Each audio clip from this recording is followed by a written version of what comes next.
mar kale kulantis maqal wanaagsan saaxiibayaal soo dhawaada. Maanta casharkeena waxaan ku qaadanaynaa qaybaha jirka. Marka maanta waxaan ka bilaabanaynaa wajiga inta meelada ku taala sida indhaha, afka, sanka, waxaas oo dhan waxa weeye baan afkariga ku baraanaa. Marka waan socon saaxiibayaal. Barasobo face waji ama wajiga.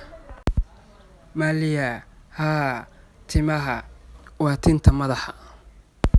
Aftiya iris dhago waa dhagaha caadiga saaxiiba dhagaha inagu yaal wax ka maqalno. Matia eyes indhaha. Fridia eyebrows sunniyaha. Miti nose sanka. Stoma mouth afka. Khili lips bishimaha. Magula cheeks dhabanada ama dhabanka waa daanka meesha daanka ah. Inaa si fiican u fahanteen baa idin filaya saaxiibayaal. Khilawsa tongue carabka. Doodiya teeth ilkaha. Saaxiibayaal maanta casharkeena intaas uu ku egyahay kuna kooban yahay.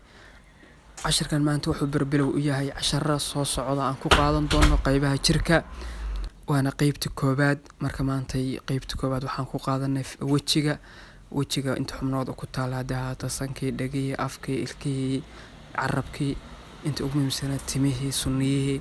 Marka kale waxaan ka tagnayna waxa waan xasuusin ka dhaan casharada kale waxaan ku qaadanaa qaybaha kale jirkaan ku qaadanaa iyagana hadda alla idmo. Marka saaxiibayaal waxaan idin leeyahay marna guusha ka raja dhignano aan Xaaji Yuusuf waxaan idin kaga tagay salaamka assalaamu calaykum waraxmatullaahi ta'ala wabarakaatuh. Like iyo subscribe nagu saacida aad u mahadsantiin.